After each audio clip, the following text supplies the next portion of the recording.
Thank you for staying with us on the program. We've been talking with the Minister of Information, Lai Mohammed, and I know you have a lot on your mind concerning the issues we're talking about. So go ahead and join the conversation on Twitter at CTV Politics, and the hashtag is #PoliticsToday, or send an email to politicstoday@channelstv.com. Let's continue with the conversation, shall we? Before we go into one of our major issues of the day, the very, very sad situation in Agatu land in Benue State brings to mind the horrific killings of hundreds of people. And one will be wondering the relationship between this state, in the state, and some of his nomads and some of his people in this environment. What will be done by the Buhari government to stop these senseless killings? I think the president has moved in swiftly. Want to announce that we'll conduct an investigation to know exactly the immediate and the remote causes of this very tragic incident. And the president did not stop there. The president said, we are not just going to look into what led to this one incident, but rather we'll look at the historical antecedents and try to resolve the matter once and for all. I mean, it's quite sad that communities that used to live together peacefully no longer do so today. The president has expressed his condolence on the deaths that were incurred during this very sad incident. But one thing is clear: Nigerians must learn to live as brothers and sisters. We must be tolerant of one another, and we must respect each other's wishes and sensibilities. I think we will not preempt the government. Mr. President is very committed to getting to the root of this incessant attack, attacks, and this incessant, problems between the herdsmen and the farmers, not just in Benue State, but the entire, country. All right, let's move quickly to the issue of the anti-corruption fight. And one would be wondering at this moment, would you say you are satisfied as being the spokesperson of government with the way and manner the prosecutions and the anti-corruption efforts have gone so far? I'm proud to be a member of this government, and I'm proud to be the spokesperson. I'm privileged to be the spokesperson, and I think I'm very satisfied the way the fight against corruption is going. Now, I've listened to your introductory remarks. I've also listened to some of the comments, and clearly the opposition cannot in all conscience say that this fight is one-sided, or that they have been arrested on imaginary charges. You see, when you look at the Dasuki Gate,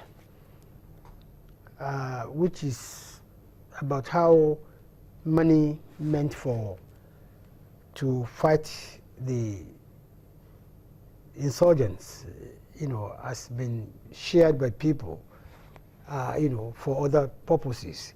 One thing that is unique is that nobody that has been accused of taking money meant for the fight against insurgency has denied not partaking in the loot. All they have done so far is they've given one excuse or the other.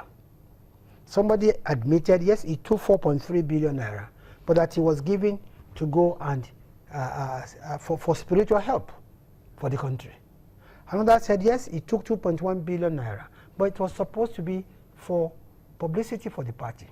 Another agreed that he took 100 million naira, but it was supposed to be for his party. So the unique thing is that nobody has actually come out really to say, no, I didn't take the money, but only been trying to justify why they took the money. But what we are saying is that this money was meant for a specific thing. It was meant to fight insurgency. And it was being used for other things. Now, so for you to come out and say you are being charged for imaginary things, it's not correct.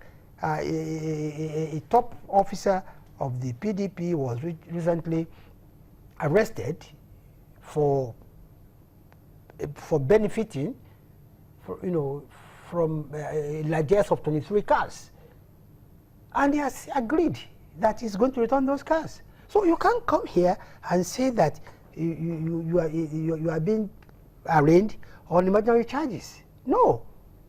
Again, we must understand that the focus of this government is to let Nigerians take possession of this war against corruption.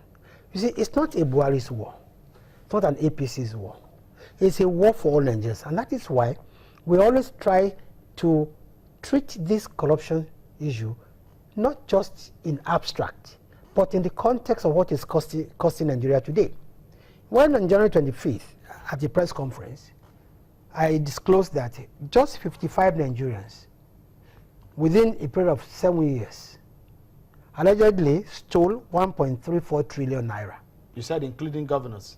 Of course, 15 ex-governors, absolutely, yes. But you have not mentioned those governors. See, the intention is not to name them. The intention is not to vilify anybody. They know, those who are concerned, they know, and they know which cause they are. And only if people can be more, resourceful, they'll find out. I'm happy that an NGO came out and confirmed what we said. But that is not our point. Our point is to let Nigerians know precisely what this corruption is costing us.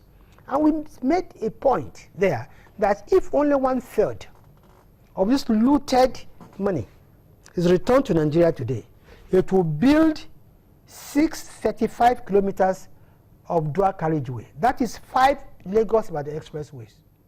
In addition, it will provide us with 20,000 housing units. There will still be enough money left out of that money to build one ultra-modern hospital in each state of the Federation and train 3,974 children from primary school to tertiary level at the cost of 25 million per child. And there will still be money left to build 183 state-of-the-art school. Now, the reason why Nigerian children, 40% of Nigerian infants, would not live to age 5 is because of corruption. So we are changing the emphasis. We are not, let Nigerians know that this is the cost to their lives. But I mean, one of the issues on the ground is the fact that you have information, you and government, of course, you have intelligence, you have information, isn't it, about some of the corrupt officials that have been in government, isn't it? Of course, yes. Okay, but again, some of this information, like the 15 governors you talked about, these are only PDP governors? Look, you see, when I made this, when I addressed the press, I never said these governors are PDP or APC, or whether these governors are from the north or from the south. And I did say it's not only governors. It includes civil servants, both at state and federal levels. But the ones, the ones pertaining to the government, are there any APC governor on the list that you have as information? Sure. I said these people committed these offenses between 2006 and 2013. And this predates even the emergence of APC or PDP. The issue is not whether they are PDP or they are APC or they are AMPP or they were CPC. No. The issue is that these are public officials entrusted with public funds, and they have betrayed the trust. And I don't think Nigerians are interested in whether they are PDP or they are APC. But if you want to find out whether they are PDP or APC, all you need to do is show just a bit more research and go to all the courts and find out how many cases were filed by EFCC between 2006 and 2013, which courts they are in. You are going to find the full list of these 55 people.